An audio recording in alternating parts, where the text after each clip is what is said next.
It's important to know that people have your back, but when someone tries to kill you, all bets are off. Today on rLounge, death by ham. Up first, no compliments to this chef. I thought I got a good one. Then she tried to kill me. Short backstory.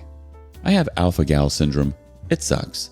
I'm allergic to all mammal, so no red meat, dairy, or other mammal byproducts. Everyone is different, and some people with AGS can tolerate dairy or other mammal byproducts. I cannot tolerate anything, and I am fume reactive. I have discovered I am most fume reactive to pork.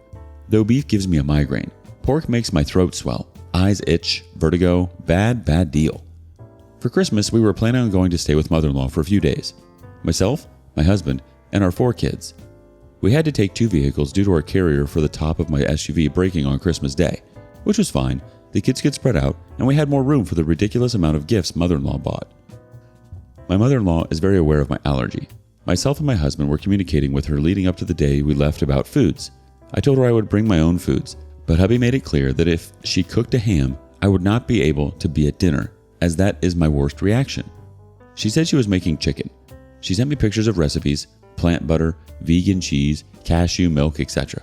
And it was all stuff I could have. I was assuming she was using this in the recipes. Why else buy these raw ingredients? We got there Christmas evening late. We came a day early due to snow moving in. All was fine. We went to bed. Next morning we opened gifts. Brother-in-law sprayed some cologne or body spray and I immediately started reacting. I ran upstairs and took meds and then went outside. After an hour or so I was okay. I played with the kids outside for a while. I then went back inside and my eyes started burning. My head started swimming. Got shaky and nauseous. I then smelled ham. I went upstairs to the guest room and opened the window. At this point I thought maybe there was a misunderstanding and it wasn't properly conveyed to her that I couldn't be around pork cooking as this had developed in the last couple of months. My hubby came up and informed me that he had told his mom that ham was a big no. He was mad and spent most of his time with me or playing with the kids across the hall. I got upset, but was sort of trapped. More snow was moving in, plus I was reacting and did not feel safe driving 3.5 hours. So I stayed upstairs and went outside a few times. I watched movies and snuggled my dog. At dinner time, I was brought roasted chicken and a baked sweet potato, which I appreciated, but I was still confused at all the AG-safe ingredients when she didn't use any of them to cook. I mean, fine, whatever. I appreciated the chicken, but if I had known it would be like this, I would have stayed home. I got told later the food had been cleaned up and put in the garage so I could come down, but I couldn't because their house has no airflow and the fumes were still strong. Each time I went downstairs, I would get sick again. I had never been exposed this much for this long. I was thinking I may need to go to the hospital, but they live way out in the country and the roads were a mess, so I just kept hanging out by the open window. The next day I felt horrible. I always do for a day or two after exposure, but this was the worst. Hubby and I decided the night before we were leaving in the morning, so we packed up and left. My eyes were still burning when I went downstairs. I had to stop once on the way home because my head was still swimming and I was shaky and felt horrible. I was crying because I had my kids in the car and was so anxious about it all. Hubby obviously drove nearby, stopped with me.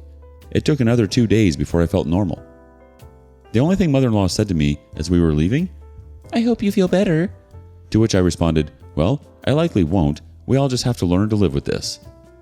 She nor my father-in-law or brother-in-law came up to see me the whole time I was upstairs.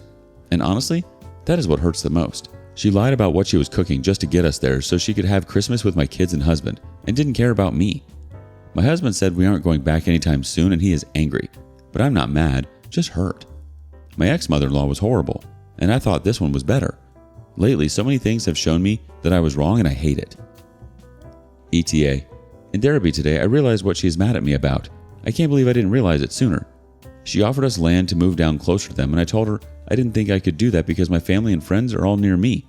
In the past, I had entertained the idea, but I told her I couldn't. My husband agreed that he didn't want to either. Then she said she would give us her house, and I said I don't like her house.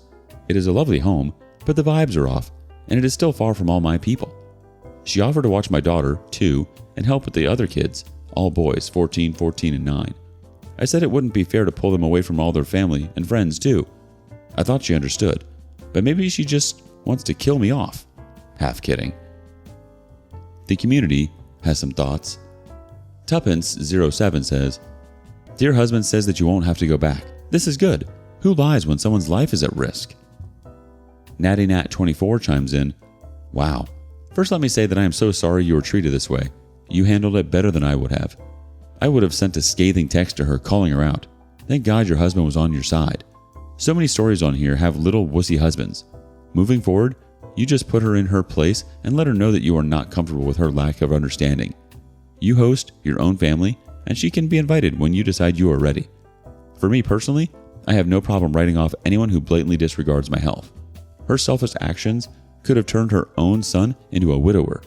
You handled the situation with grace, but now it's time for Mama Bear claws. Protecting yourself means you are ensuring your children and husband continue to have a mother and wife." The OP replies, "I was not only in shock, but the reaction makes my head foggy, so I wasn't thinking properly. It really didn't hit me how serious the situation was until days later. At the time, it was survival thinking only."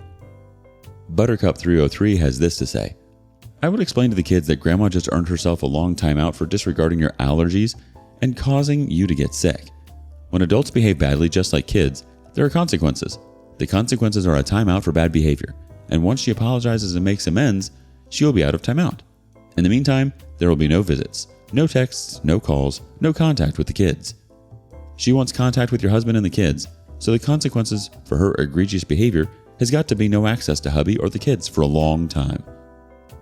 Moniker Schmoniker says, "She found a way to get you out of the picture so that she could have her holiday, mostly, without you. Never ever agree to stay in her home again. She will have cooked a ham the day before." I'm so sorry you had to go through this, OP. The blatant disrespect is horrendous. I can't even imagine having a mother-in-law who just totally disregards your health and puts you at risk like that. I'd never go back there, honestly.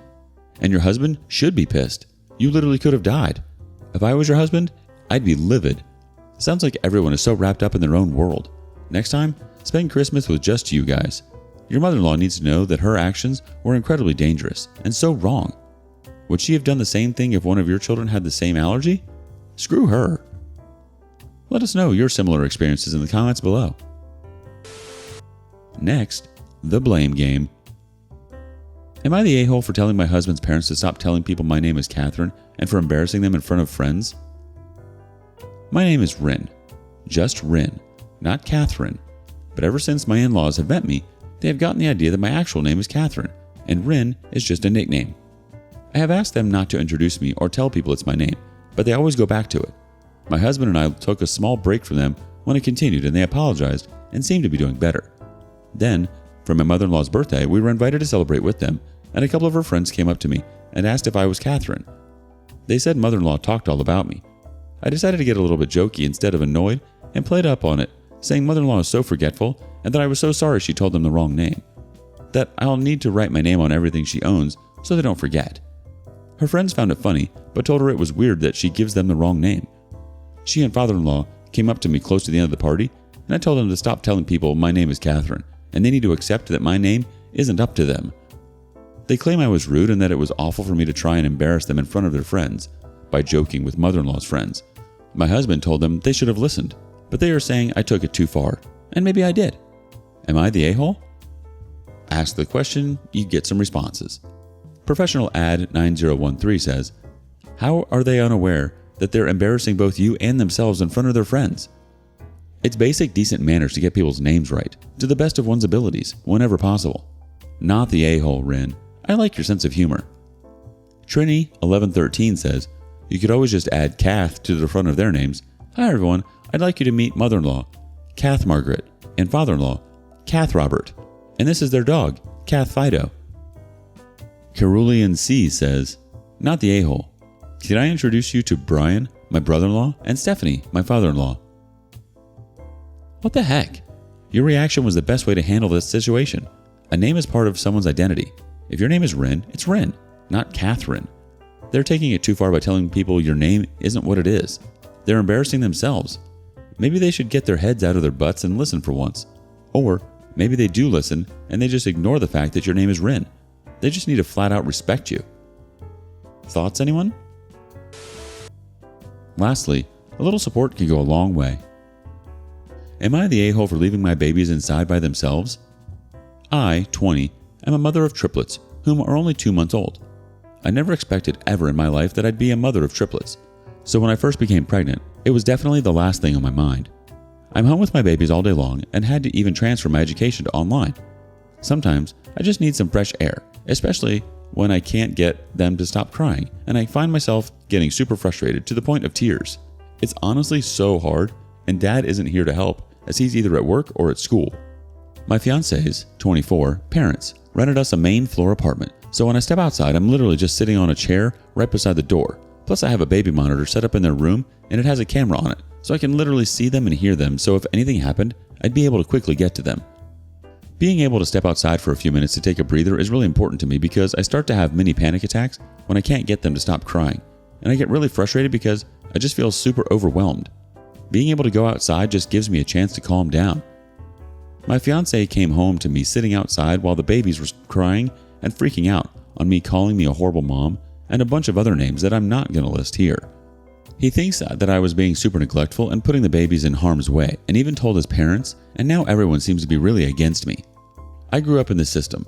My fiance's family is the only family I have and have ever known, so it breaks my heart that they are so upset with me, but I really don't think I was doing anything wrong or putting my babies in harm's way, but they seem to think otherwise. So here I am wondering if I should apologize for my actions or if I am the a-hole in this situation. I don't think there's anything wrong with stepping outside for a little break while you have the baby monitor with you. It's hard being a mama, especially with zero support.